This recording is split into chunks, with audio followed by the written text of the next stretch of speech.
నాకు కొడుకు ఉన్నారనుకోండి, వాడు బురద చేస్తున్నాడు, మట్టిలో ఆడాడు బాగా, వాడికి బురదైంది.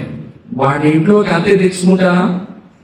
వాడిని వాష్ చేసి పశువుని కడిగి తెచ్చుకుంటాను. వాడి మీద అమిస్తున్నాను కూడా. ఎందుకు ఇలా బురద చేసుకున్నావు? ఎందుకు వాడి ఇష్టం లేదా నాకు? వాడంటే ఇష్టమే, వాడికైనా బురదే నాకు ఇష్టం లేదు. నువ్వంటే దేవుడికి చాలా ఇష్టం, నువ్వంటే ఎంత ఇష్టం అంటే కోసం ప్రాణం ఇచ్చేంత ఇష్టం. కానీ నువ్వు చేస్తున్న పాపని దేవుడికి ఇష్టం లేదు, నువ్వు చేస్తున్న పాపని దేవుడికి ఇష్టం లేదు, నీకైనా బురదే దేవుడికి ఇష్టం లేదు.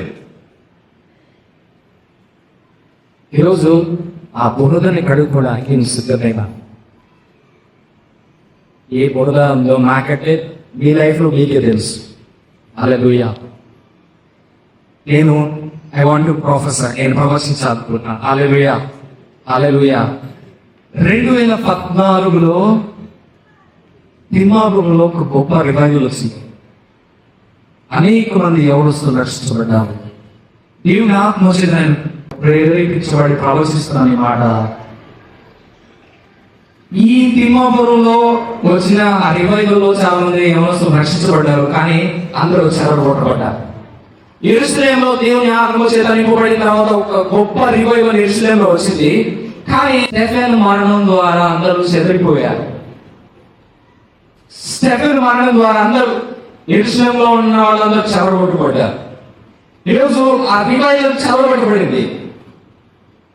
చెరగొట్టాడని అపవాది అనుకుంటాడు, కానీ వాళ్ళు ఎక్కడికైతే చెరగొట్టబడ్డారో వాళ్ళు వెళ్ళిన ప్రతి చోట ఒక నూతన జీవనం స్టార్ట్ అయింది. హల్లెలూయా.